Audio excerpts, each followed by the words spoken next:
Hamilton 1,000 times is a beautiful song. Thank you. Where'd that come from? I wrote it with my friend Rostam. He started the beat. I had the melody and the words, and it took like 6 months from the first time I heard the music to the time we wrote that I had the vocals done. But once I got that vocal thing going, it took like 15 minutes to write the rest of the song. It sounds old. Like it sounds like an old folk song or something. Yeah, like that. well, it's I copied the structure of the chorus from an old standard called 500 Miles. Yeah, Nick Cave did that. And, Oh, he did? And Peter Paul and Mary. I know that song. Yeah. There's lots of versions of it. The Joan Baez version is the one that I love. Beautiful song. Yeah. You and Rostam made this beautiful record. And you also made some really compelling visuals to go along with this record. I was looking at a video, and if you're listening, you can find it on our website, cbc.ca/q. And it imagines you and your band as children, as you yourselves now, and then as older. Yeah. And just the idea of a visual aesthetic being important to a band has been really interesting to me recently. We were recently talking to Noel Gallagher, and he told this story about going to an album shoot and, spending like, crazy money, whatever Noel Gallagher spends on, more than I probably have ever spent on anything in my life on, on getting a picture taken for his album cover. And he went home and talked to his daughter, and his daughter's 16. She's a VJ in MTV. And she said, "Where were you, Dad?" And he's like, "I was out getting an album shoot, And she goes, "Oh, what's that?" And he said, "What's the album cover?" She goes, "Oh, like the thumbnail on my phone, And he was like, "Well, yeah, I guess so. I guess I spent all that money on the thumbnail on my phone." As someone who, when he started making music, people were still watching a lot of music videos on television. There was still a strong visual component in music then. Do you still see it as important in your career now? I think it's probably more important than it was like 10 years ago. It seemed like when we were making videos at the beginning of the Walkman, there were these things that maybe got played on MTV, and there was like some sort of restriction. You couldn't have like soda in it or something like that. You couldn't be like drinking a beer or something like that.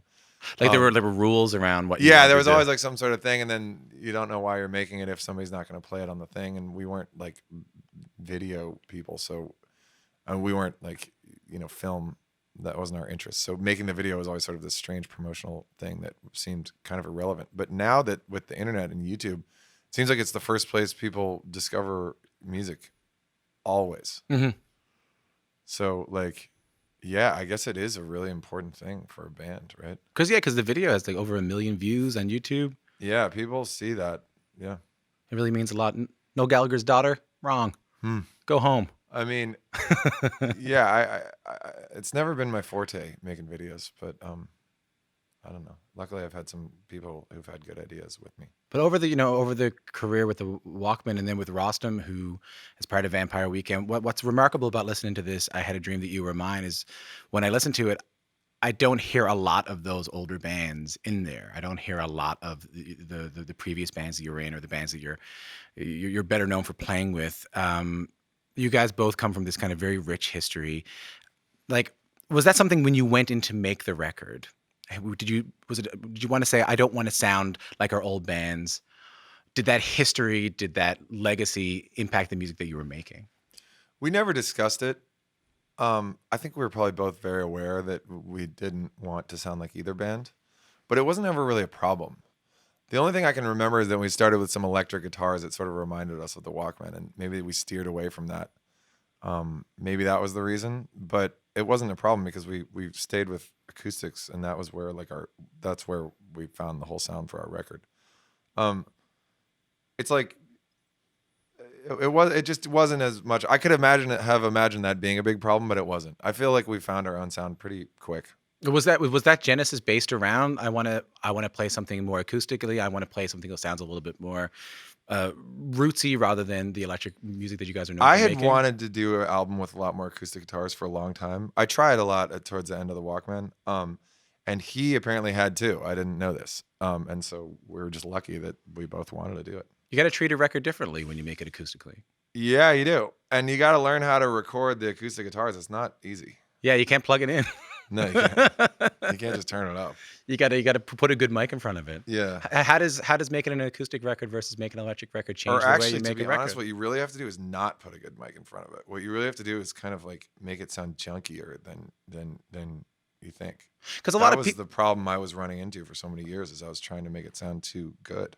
That's interesting, man, because when I've made records and friends of mine who have made records using acoustic instruments, you're trying to find that $15,000 mic you'll rent for 3 hours to put up in Right. front of it and make that acoustic I guitar. find that just never that for me that doesn't work. I don't like the sound. It sounds sterile and boring. Hmm. So there's an intentional roughness you wanted this record to have. Yeah, I mean, intentional or not, we had it because we move really quick when we're in the studio. So like a lot of the times you just figure out we have 10 mics set up or 5 mics set up, and you just hit record on something, and then you realize halfway through that the one that's on is the one that's 20 feet over The there. one getting the room sound. But you like what you've been doing, Yeah. so we would just go with that, and that's how we made this record. Do you think about your fans at all? Like, do you think about fans of the Walkmen and fans of Vampire Weekend? And because when they turn this on, it won't sound necessarily a lot like the bands that they know you from. Was that on your mind when you were making it? No, it wasn't. I never thought of that actually. I mean, you mean, was I worried about expectations not being met?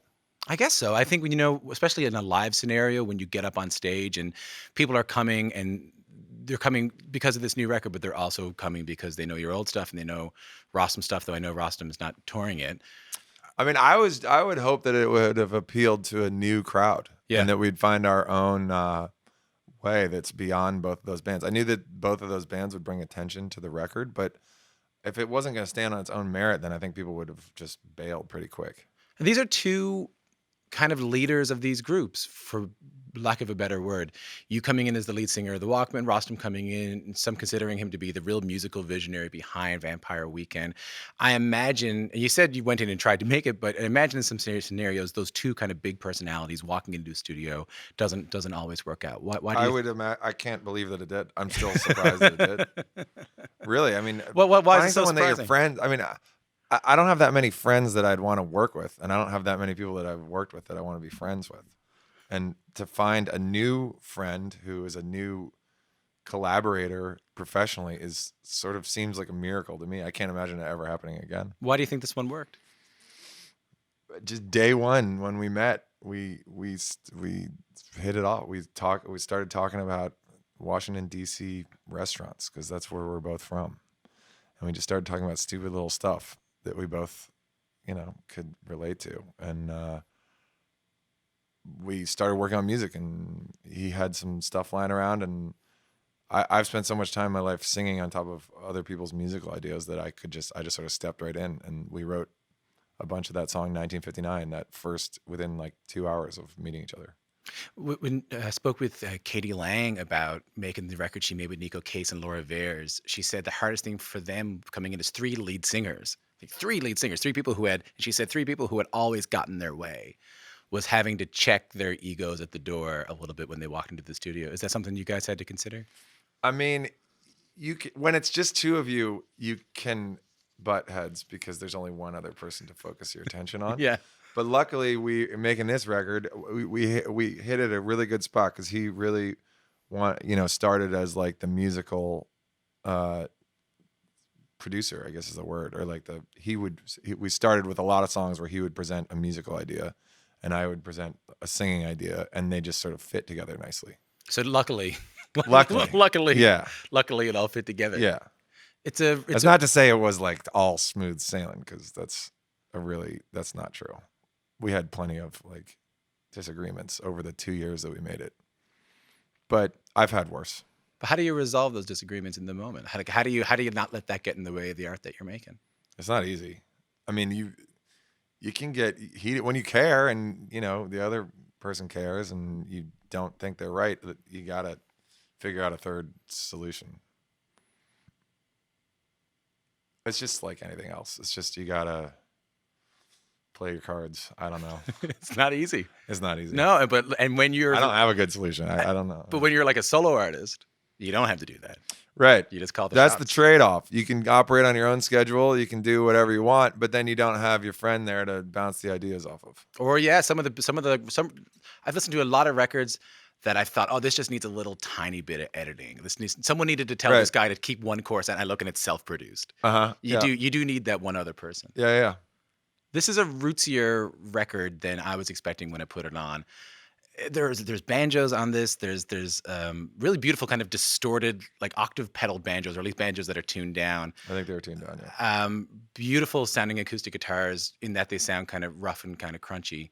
But again, I feel like every track I listen to, I can pinpoint to some other time without it sounding like you're paying tribute to that time. So how do you make a rootsier record, a record that kind of pays tribute or acknowledges older music without being too on the nose? Right. That's tricky. We don't want to have.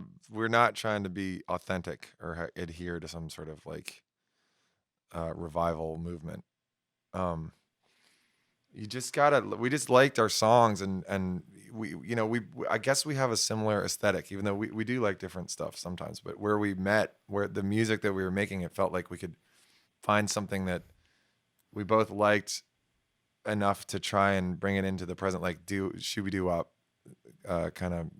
Yeah, there's real doo-wops on this record. Yeah, but we didn't want to make a doo-wop record, and I didn't want to make, as much as I love Dion and the Belmonts or something, I didn't want to make a record that sounded like his stuff.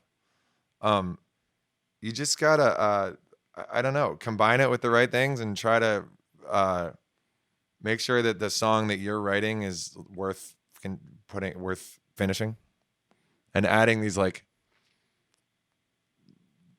elements that can really be locked into a certain like year or era or something. You can just I don't know, I get lost when I talk about this stuff, sorry. But it's hard, man. It is hard to say. To me, it just seemed so obvious that I saw why it was going to work, because I liked the song that we were working on, and I thought, oh, those shooby doo wops are going to fit in here, and it's not. It's a rock song, and has this big spaced reverb sound, and adding 12-string guitars or something is it's gonna just change the dynamic enough to make it sound. It is going to remind you of something that was recorded in the 1970s, but it really doesn't sound like 1970s rock and roll. Well, it's the difference between being old-fashioned and being timeless. Like, these things work for a reason. These things worked for a reason, but you can easily get steeped in trying to make an album that sounds like a Jackson Browne record from 1973, or sounds like... Yeah, exactly. If you copy every element, I mean, you got to be careful just to take one or two things, or the things that you think are really going to add to your own song, rather than just start putting the shooby doo wops and the upright bass and the same reverb that people use, and then you're just suddenly making a song that was done in the 50s, and that's the sound. I mean, we had that song In a Blackout was the song. I had really a lot of it lying around for like 5 years, and I had tried to do it on the Walkman record Heaven, and when I actually did a studio version of it, and it just sounded like somebody imitating Leonard Cohen, and it sounded like something that was recorded in the late 60s. Mm-hmm. And when I had no intention of doing it again on this record, but I was, I don't know, playing around in the studio one day, and Rossum just asked me what that was, and I said, oh, it's just this old thing I have lying around. And he said, well, let's try recording it. And he'd never heard it before, so I just played through what I had, and he wanted to adjust some mics and double track it and put all these effects on it that he had. And like an hour later, we had this thing that sounded like just brand new and really exciting. And it was still my same lyrics, same chord progression, still me playing that nylon guitar. And it felt like it finally had taken the right turn where it was worth finishing. That's the question. You have this thing for 5 years. You try to record it in your old band. It doesn't work out. You try it again on your own. It doesn't work out. What is it about this collaboration with Rostam that all of a sudden this song fit? We just had new, unexpected stuff. I knew I liked his music, and I knew he liked my music, and so just unexpected tricks and unexpected, aesthetic decisions. There's things that my voice, I'd never worked with, the way he puts the programs, the synthesizers and stuff like that. It felt exciting. Sometimes you need that change. Yeah, and I mean he's really good at it, so that helps. That helps too. Yeah. Thanks for coming in, man. I really appreciate it. Yeah, thanks for having me.